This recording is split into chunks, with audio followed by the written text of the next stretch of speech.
With another password exam problem in the subject mathematics. So this is the problem. A chord of a circle of a diameter 10 feet is decreasing in length 1 feet per minute. Find the rate of change of the smaller arc subtended by the chord when the chord is 8 feet long. So as you can see guys, drawing ko na siya. This is the circle with a diameter of 10 feet. Therefore, yung radius niya is 5 feet. So let's say the length of the chord is x. Tapos yung length ng arc subtended by that chord is s. Tapos, as you can see in this drawing, yung dalawang radius, tapos yung chord is nag-form ng triangle. Let's say yung angle opposite that chord is theta. So yun, na-label na natin.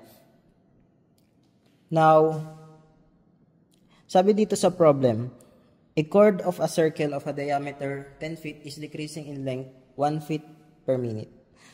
So yung x daw, with respect to time, is nagdi-decrease 1 feet per minute. So negative for decreasing.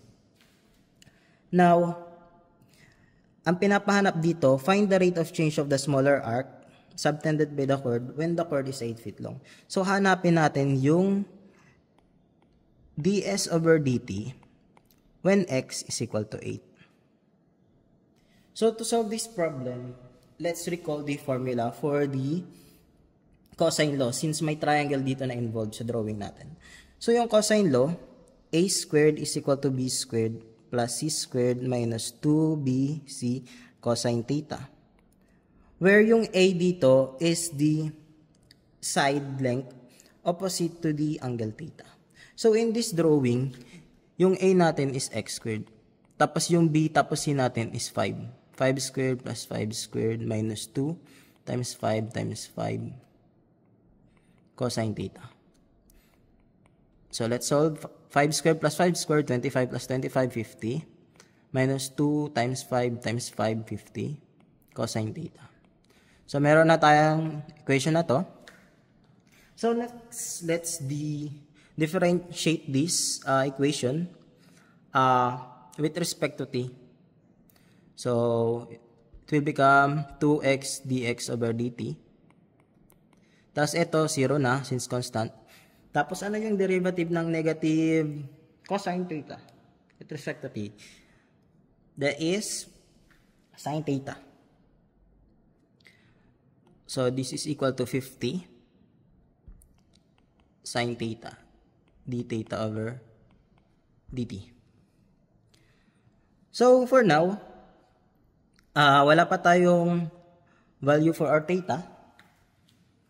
So let's find theta when x is equal to 8 using this equation. So 8 squared is equal to 50 minus 50 cosine theta.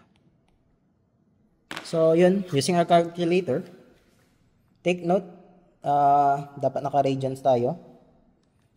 So 8 squared minus 50 divided by negative 50.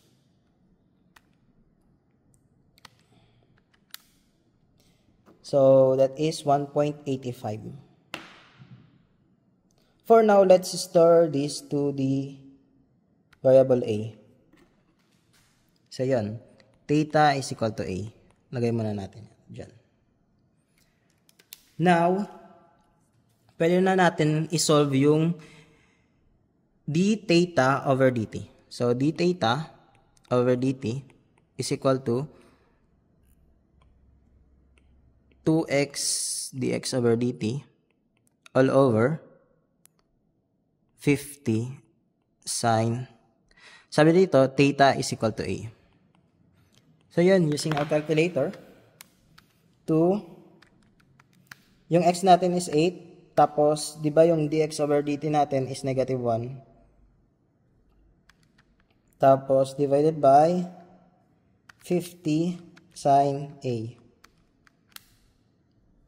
That is negative 1/3. So, yung d theta over dt natin is negative 1/3. So, hindi pa yan yung answer natin. Recall the formula for the length of the side length. S given the radius tapos yung angle subtended by that. So that is equal to r theta. Now let's differentiate this with respect to t kasi yung hinahanap di ba natin is ds over dt. So yan, ds over dt is equal to r d theta over dt. So yung r natin di ba sabi ko 5.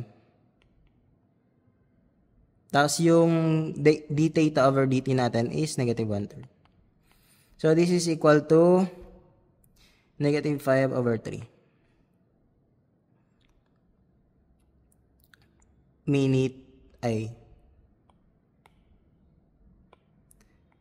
Feet per minute.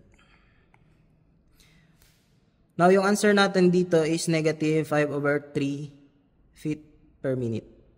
So, in the choices, walang negative 5 over 3 feet per minute. So, pero yung answer natin dito is letter B. Bakit? Kasi yung negative lang naman is to imply na decreasing. Therefore, yung answer natin dito is, so pag dinisregard natin yung decreasing is 5/3 feet per minute. So the answer is letter B. So that's all for this video, guys. Help my channel grow by subscribing, and yun, thank you for watching and see you in the next one. God bless.